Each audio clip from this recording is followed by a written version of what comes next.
Hello, thank you for joining our weekly community call. We are super excited to have Kacey leading the call today. She's going to be talking about kind of a follow-up on her Coach's Corner email. So hopefully you guys are subscribed to that, but going a little bit more in depth on mindful eating, like beginner's tips, where to start, how to start, what that looks like, and then also hopefully we have some questions that she can answer those as well. We'll probably just like call certain people out, like Ariana or Carla during the call. Oh no, I'm just kidding. We won't call anyone out. But please, if you guys have questions, ask them. Because that's what we're here for, really, like, is to teach you and help you with, so it applies to your life and you can use these in your own lives. So I don't think Kacey will call anyone out by name, but you never You know. never know. Cool. Okay. And then Kacey, I'll make you let's see. I will It make looks like you already you, did, maybe.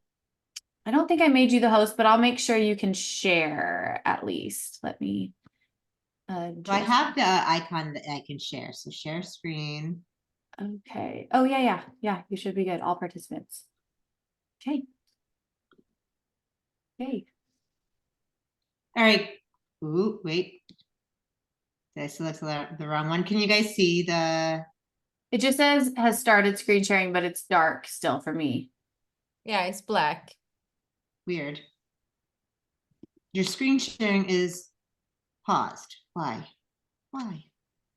Resume share. Technology is so hard sometimes. Resume share. Resume share. Weird. I've not seen this like notification before. Let me try that again. Okay. I was gonna say I can make you the host and we can see if that fixes it too. Okay. Share screen.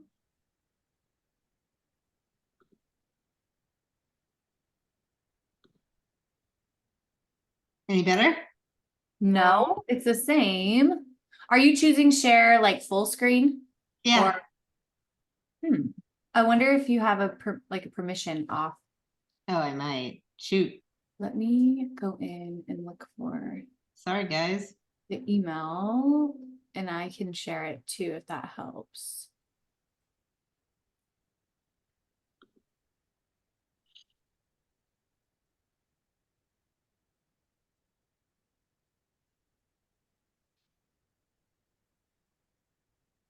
Do you want me to share, Kacey? Is that Yeah, go ahead. helpful? Okay. Sure. Yeah.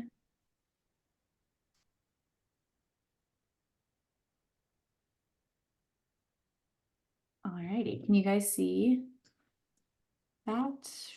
Yes. Okay. I have, yes, just going down to your tips. Yeah. Awesome. So, one of like my favorite types of clients to work with happens to be beginners.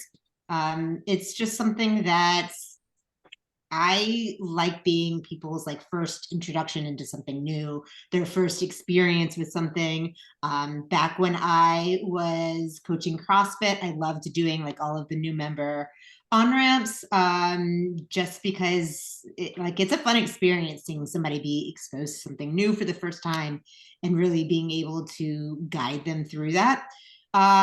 So beginners are people that are new to learning about nutrition and tracking their food, is a little bit of just kind of a passion of mine. So today we're going to talk about maybe some top priorities or some top checklist items that you can keep in mind if you are a beginner, or maybe you know somebody in your family or in your community that's like, hey, like I'm looking to eat better or build on some healthy habits. Like, where the heck do I start?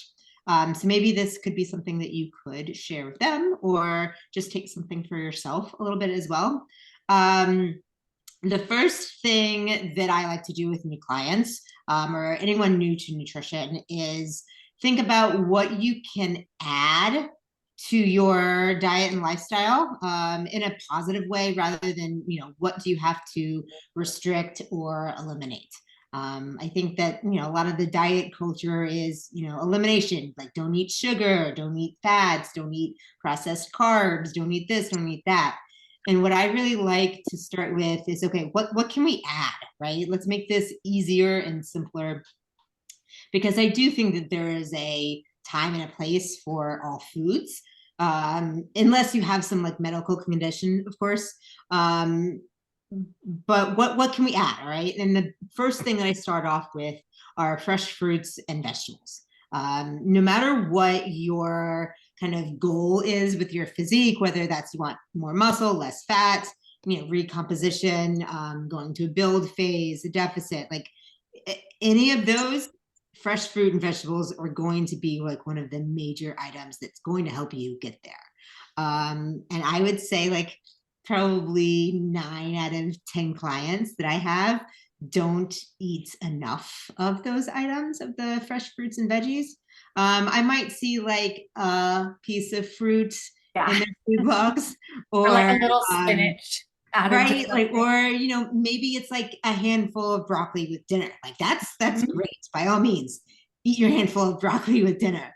But I think it's a little bit, um it's how many vegetables and how much fruit can be helpful is something that's often overlooked.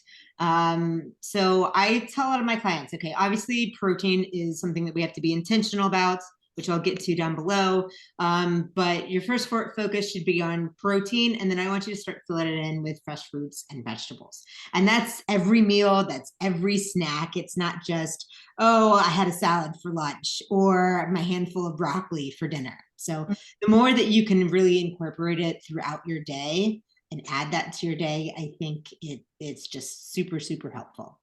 Kacey, do you have I know we're talking mindful eating, so this is a little bit different than like, being meticulous with tracking, but I think sometimes it can help to have some parameters, especially when you're starting out with something like this, where it's just like foreign to you. Do you have a number of like grams for veggies and fruits, or cups, or like that you kind of is like your go-to for clients when they're just starting out? Like, here's a good goal for you to start with. Yeah. So again, just in terms of like simplicity, and if we're doing more mindful eating and less tracking, I would say, as just a starting point, try to go with like a fistful at least of vegetables for every meal. And I would say at least half of a fistful for each snack, right? That way, you're getting it in throughout the day. The grams is hard because I think people's ability to eyeball things, that just comes with experience tracking over time. Yeah. And different vegetables have different water content in. So like if you're looking at mushrooms versus carrots, right? The weight is so different, but it's not like mushrooms are worse for you than carrots, right? Okay. So just in terms of volume though, I would try and go with a big fistful for your meals and maybe half a fistful if you're having it for snacks. Is what Yeah, I would. I love that. So that's kind of my mindset in terms of, okay, embracing addition, not restriction, right? Number 2, okay, liquid calories count. I think we all know that. That's kind of like a duh moment. I actually find, maybe, I don't know, the other coaches can chime in. I actually find that a lot of my clients don't drink sodas. And if they do, it's not on a regular basis at all. So when we talk like liquid calories, I'm not really talking about sodas. I'm more talking about alcohol. Mhm. I think my clients that drink rarely or not at all tend to see more progress. Not that you have to, again, eliminate alcohol. I drink, it's just not very often. And it's actually a lot less than I used to, just on preference. But those liquid calories that are in alcohol really do add up. And not only do they add up, but our bodies don't really understand how to metabolize alcohol in the first place. So it's more of a compound impact than just the calories themselves, if that makes sense. Usually if we're in an environment where we're having liquid calories or having alcohol, then that also means we're likely to be in an environment where there are, other food choices. We're less likely to kind of be aware of what we're eating or being mindful. And so it's also like, it just kind of is a domino effect. One thing leads to another. So I don't know about our other coaches. Do you guys feel the same way on that front? Oh yeah, for sure on the alcohol intake. And I would say like on a much lesser scale, if you are wanting to have like a better gauge of satiety, like just naturally paying attention to your how full you are, how satiated you are, then liquid calories, even like protein shakes, right? Can get in the way of that because you can drink a 500 calorie protein shake in about 2 minutes and it really doesn't fill you up. It's not very much work at all for your body to digest that food. So it makes it more challenging to get a good idea of how full you are. And I think like eating real food, right? Our body is designed to eat fruits and vegetables and meats. And so we intuitively know like, oh, I'm full now. Like you have just a little bit better grasp on your fullness cues than liquid calories or like a bag of chips, right? That's designed to have us eating more. Liquid calories, it can just make it a little harder. If you even compare like a 500 calorie protein shake to a 500 calorie plate of fruits, vegetables, and meat, and you swap that fruits, vegetables, and meats for a shake for your 3 or 4 meals a day, like you'd be pretty dang hungry. Yeah. So just keeping that in mind too, if that's something you want to work on, being a little bit more intuitive with food, maybe, and I don't think eliminating all liquid calories, but maybe assessing like, all right, how much of my intake in the day is coming from liquid calories? Can I cut that in half? Or maybe cut it out for a couple weeks or a month just to get a little bit better idea of what feels good food intake wise, and then decide what I want to add back in. And obviously not kind of like Casey said, not focusing on restriction, but just maybe making a few swaps and just seeing how you feel. It's Yeah. about I mean, like, awareness. Mhm. for It's sure. harder to have that with liquid calories, especially Yeah. alcohol, because that affects like so many more, so much. Right. It's so much more layered than just right the calories. Yeah. I mean, when you're chewing food versus drinking it, like Yes. just like the act of like actually chewing your food and the fact that it Prepares your takes a little body. bit longer helps your body catch up with your brain a little bit and helps register, oh, like I am full. I feel content with my food. I think coffee drinks are a sneaky one too, right there with alcohol. Mhm. That's a good Those point. those can easily be several hundred calories, And juice. depending on how candy oriented or not you like your coffee. Yeah, Yeah. absolutely. One thing I invite to, because alcohol could be so tricky where it's like tied in with social events and a lot of times even work theme functions. And I, with that too, just invite curiosity instead of being like, okay, we're cutting it out. But like, what if we go and have one drink? Like, what does that feel like the next day or in that social? So inviting curiosity with it, I think helps with mindfulness instead of just like cutting like a hard cut. I think that's really helpful for people. And then a couple of weeks in, they'll be like, so I went out and I didn't want to have any drinks. And I was like, cool. I like that curiosity. So I think approaching it with curiosity instead of like, it's like when mom tells you no and you're like, I'm going to do it anyway. Yes. I think too, when you're first tracking, when you first get in here and you start tracking the liquid calories, either from alcohol or what you put in your coffee, I think it's so fun to see clients who are like, holy crap, like this is so, this takes away from so much of my food in the day. Oh yeah. They just don't have the realization of that. So that's something that's fun for me to kind of be aware of, like them coming in and tracking. So it I'm just thinking also like having half a liter of apple juice or orange juice for breakfast and thinking like, this is my, 5 a day. And then you see the calories. And I'm not saying that you should like, but it's always just good to know like, okay, what am I choosing? And then just having that awareness, and then, okay, if I want to use 300 calories on that, okay, but, or That's the will I choice, have, right? you Mhm. know, a mountain of food that I can enjoy, yeah, so. Yeah, I saw this is a little bit unrelated because we're talking mindful eating, but it kind of, I mean, it all plays in, right? To especially like thinking through goals too.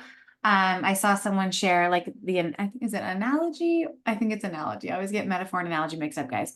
The analogy of can you save money without budgeting or like paying, like tracking your spending at all, right? Like, yeah, it's possible, but it's gonna be a little hard to do if you're just kind of like, all right, I'm going to just try to shop a little bit less. And like, are we saving money? How much are we saving? We don't really know. And same with if you want to, lose body fat or put on muscle and you're not tracking anything. You don't have to track. You don't have to track your food, to achieve a goal, but it can just give you that awareness so that you can make those choices too. So just along with what Henrietta said, kind of just knowing these things here, you still have choices, but you can see like, okay, if I make the choice to have more fruits and vegetables and I'm paying attention to how much I'm having, then you have a little bit more awareness of what's benefiting you and what is not helping you in feeling your best too. So, yeah. Okay, so we can go on to tip number 3, movement. All right. If a client comes to me and they're like, they are very specific with how they want their physique to look by a certain date, and they're like, what's the most efficient path to get there? Well, yeah, I'm going to have something specific to say to that. But for someone who is just kind of starting on a nutrition journey, who's looking to feel better and get their body moving, the most important thing to me is that you enjoy what you're doing. Right now, that can be our HF physique program, which I love. That can be a different program that is strength related or not. It could be, a Zumba program or water aerobics at your, local gym. It can be a YouTube dance class. It can literally be anything moving your body, as long as you look forward to it and enjoy moving your body. That's the key, is to figure out what that means for you. Because if you hate doing strength or going to a traditional gym for whatever reason, it's going to be really hard to stick to it and to continue making progress if you're constantly kind of fighting against what your instincts are. Can it be done? Sure. The idea though is to make things as sustainable as possible for the long term. So you can continue doing this and continue feeling good and making gains on your health. So the first priority, I would say, is finding some sort of movement that you love. Is that solo fitness? Is that some sort of group class? Is that, connecting with your neighbor and going on a run or a walk together? It could be a combination of all of these things, of course, but just moving your body in a way that feels good is, in my opinion, kind of the most important thing. Absolutely. All right, so 4, keep it simple. All right. And I'm mostly talking about in terms of your meals. So whether you're tracking or not, anytime you start to get into complicated recipes, that may be fun for you if you like to cook and if you like to try like new flavor profiles and new recipes and dishes. But in terms of keeping track, whether that's, mentally, mindfully, or again on paper, the more simple you can keep it, the better, at least at the beginning. So I tell my clients, like, let's get a protein on your plate, right? Maybe that's you grilled something, whether it's a steak or, fish or chicken, right? You have a piece of protein. Next, let's put some awesome veggies on that plate. So that could be like an air fryer, broccoli or cauliflower or asparagus, right? Roast it in the oven. Go ahead and put it on the grill if you've already got meat on the grill, right?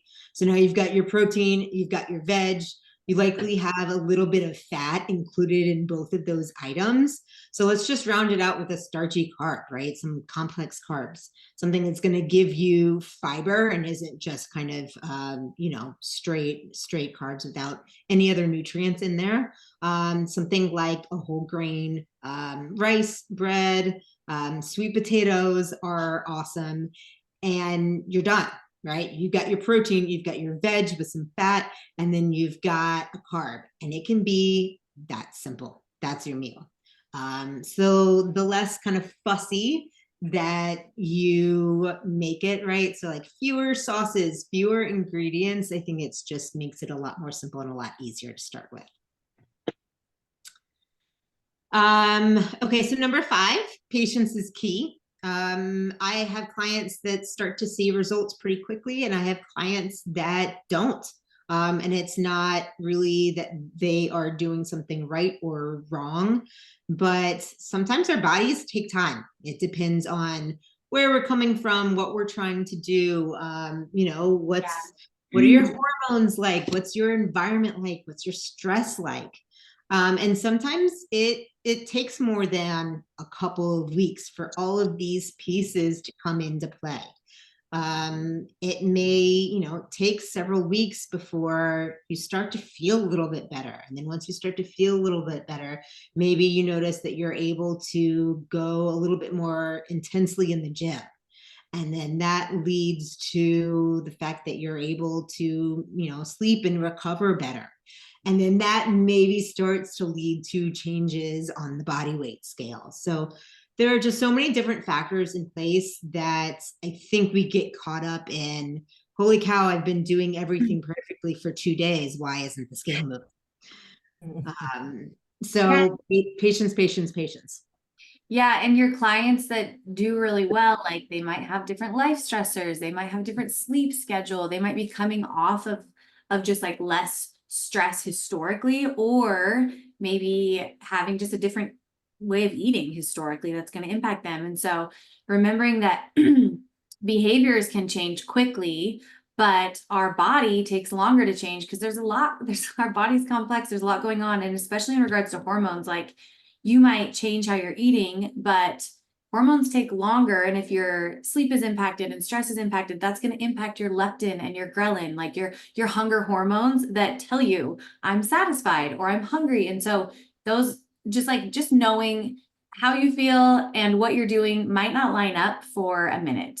And for some, it might be quick, which would be awesome. But just because it's slow doesn't mean you're not moving the needle in the right direction of where you want to go in the long term. And so just focus on what's in your control.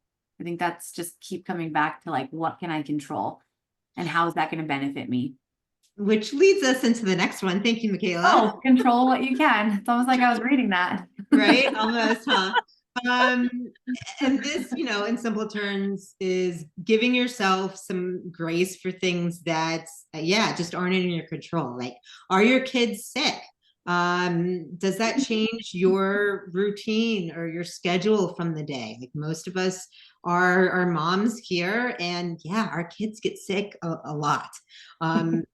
And we can't control that. So you guys, we have to start to just kind of accept that and then do what you can with the rest of your day or time or situation at hand. And if it's not the perfect scenario, that's okay. We have unexpected things that happen in our life, some good things, some challenging things, and we can't control those. So do take advantage of time that you can control, right? But also learning to kind of give yourself a little bit of grace with what you can't. It's added kind of effort and energy and stress off of things that you can't control, right? What's worth being mad about your kids getting sick when that's just what it is. Being mad about it isn't going to help them get feeling better any quicker, unfortunately. I wish that were the case, but it's not. Protein and veggies. I've kind of talked about that as we've gone through the other items, but these are the most important. These are the things that are going to help fill you up. provide some good fiber, nutrients. Protein is also going to help since it takes our bodies longer to kind of break down protein digestively. And it's a building block for muscle, right? The more muscle mass that we have on our bodies at any given time, the more calories we burn at rest. So those are really kind of the main focus items. I would look at your plate and your meals and your snacks. What's my protein? Okay, got that. What's my fruit and veggie? And then round it out with some sort of carb. Maybe that does come from your fruit, and maybe that's just adding in some vegetables there. So by focusing on those two things, I think it goes a really, really long way. And then last, number 8 is just seeking support. And that can be anywhere. That can be your best friend saying, hey, you know, I'm going to focus more on this. Maybe they want to be on a journey with you. Maybe it's your family that you live with. Maybe that support comes from a coach or a group coaching setting. And maybe it comes from somebody who's more trained in mental health and therapy and counseling. So there are all different kinds of support.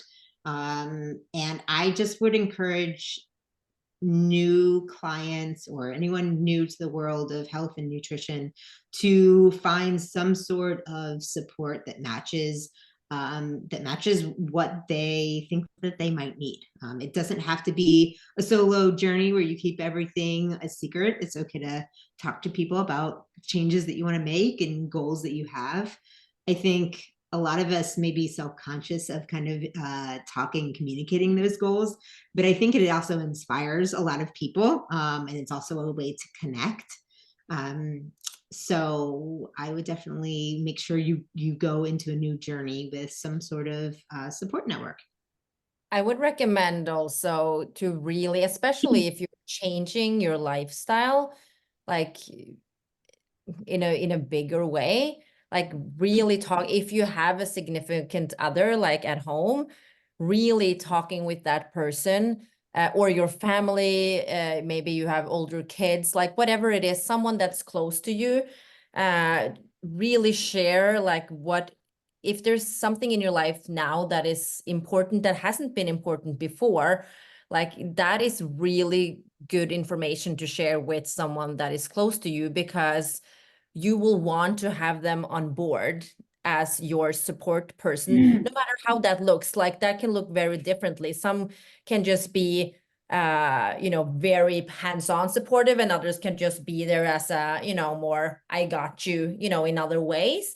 But if you don't have that and you are making a big change in your own life, it's going to be tougher. So I would say communicate with the person, whoever it is that you're thinking about when I say this, because I've dealt with definitely clients that has not done that. And at some point during, down the road, that conversation will need to be had. So just be open and share. And I guess it's about vulnerability and just like, it's just going to help you so much if you have someone that is supporting this and not kind of, almost going against you or second question like everything that you're doing. So communication, I think, can definitely be a game changer in the long run. And I think that's something people don't like often think of. No, exactly. Yeah, just letting your person know what you're doing and how they can support you, or just like be neutral for you, even at the very least. Yeah, exactly. Yeah, I love that. Thank you, Kacey, and thank you everyone for joining. And if you aren't subscribed to our coaches' emails, then you can do that really easily. Just on our link tree on Instagram, you can sign up for those. And we look forward to seeing everyone next week. Have a fantastic last week of February. Which is nuts. March. Yeah. Thanks, everyone. Bye-bye. Bye.